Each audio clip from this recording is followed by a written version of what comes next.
Bienvenidos al Green Room, yo soy Natasha Gargiulo. Bob Marley One Love es el drama musical biográfico basado en el único del reggae, Bob Marley. La película nos lleva a través del viaje musical revolucionario del cantante, dirigida por Reinaldo Marcus Green y protagonizado por Kingsley Ben-Adir.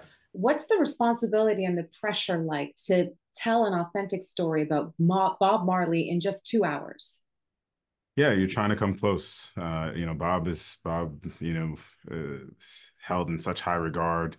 I think I heard somewhere that next to Jesus Christ, arguably the most recognizable face on the planet. Yeah. So, everybody has an idea of who Bob is and what he represents to people, like a prophet. And so we had to select a window into his life. We weren't interested in doing a cradle to grave, and it was just too much story to try to pack into two and a half hours.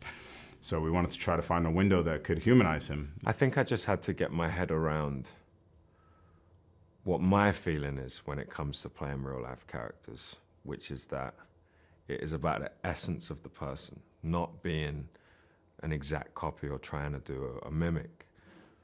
But for some reason, when it came to Bob, my instinct was I wanted to be and look as close as I could to him.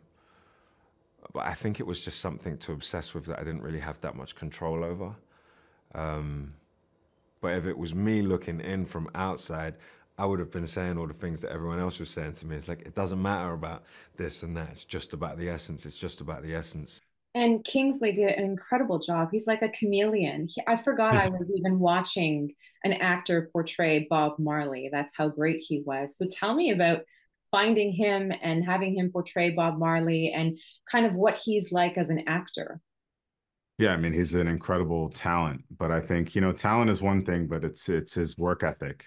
He really committed himself to understanding who Bob was, Bob's psychology. He surrounded himself with, family and friends and everyone he could to, paint a portrait of who Bob was. And that took several months to get to that place, obviously learning to sing, dance, lose weight, choreography, learning to speak patois, just deeply committed to the craft. Bob singing, the reason why no one can sing, the reason why he can't be recreated is because he's singing for his life.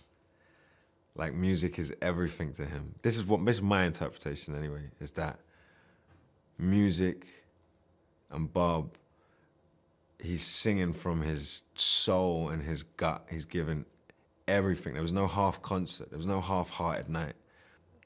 And I understand that as an actor, because, in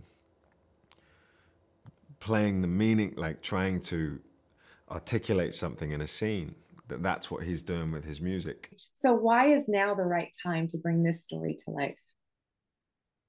It's never a bad time for Bob. That's just the reality. His music is timeless. It just so happens to be our time. It really just so happens to be our time. And I'm glad it is. I think February is a great month. We just celebrated Bob's birthday. It's Black History Month. What he sings for, his message of unity and peace. It's a great time for the world to hear that, for sure. So it just so happens to be our time, and I'm really happy that it is.